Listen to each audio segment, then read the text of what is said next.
All right, I am here hopefully not doing my last week of TikToks on my channel here.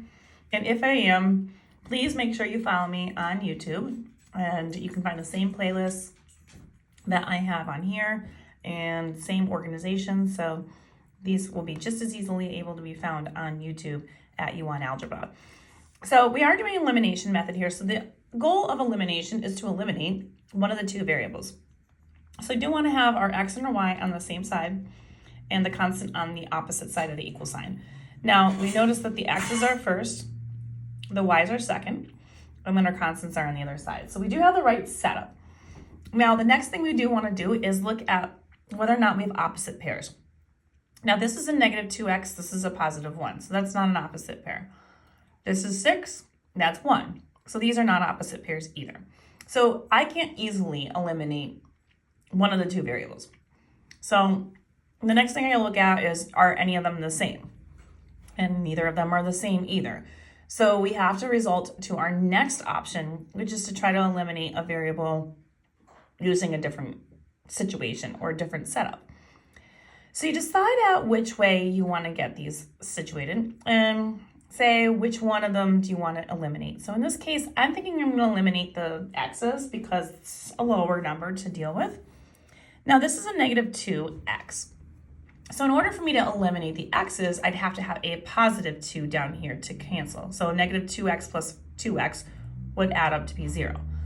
But I can't just say, oh, I'm just going to throw an x with a 2 in front of it. I have to do that whole equation. I'd have to multiply the entire bottom equation by 2 in order to make it so that this one multiplied by everything is equivalent.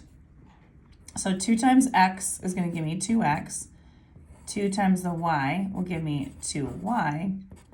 And then 2 times the 7 gives me 14.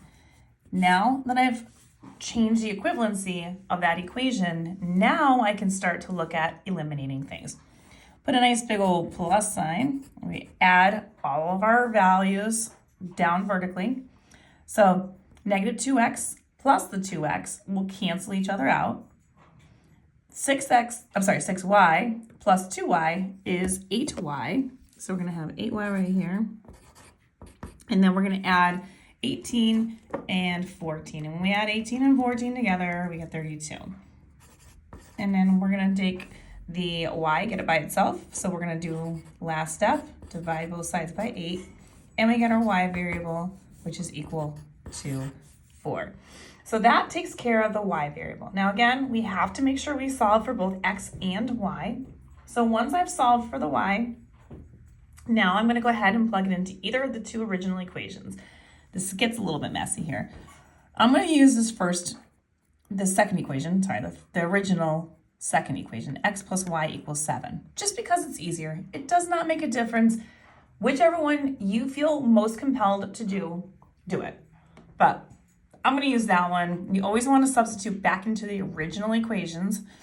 And so I'm going to use the y and replace it. So it's going to be x plus y equals 7, which was the original equation. But we're going to say x plus not y, because we now know that y is 4. And that equals 7.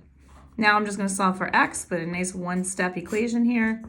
And x is equal to 3. So 3 is your x coordinate. 4 is your y coordinate. Double check to make sure it works on the other equation too.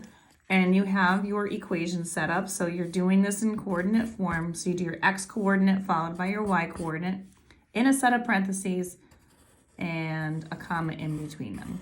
And that's your finalized answer for this system of equations. If you want more questions like this, like I said, find them on my YouTube channel, You Want Algebra. Check them all out under the systems of equations elimination method.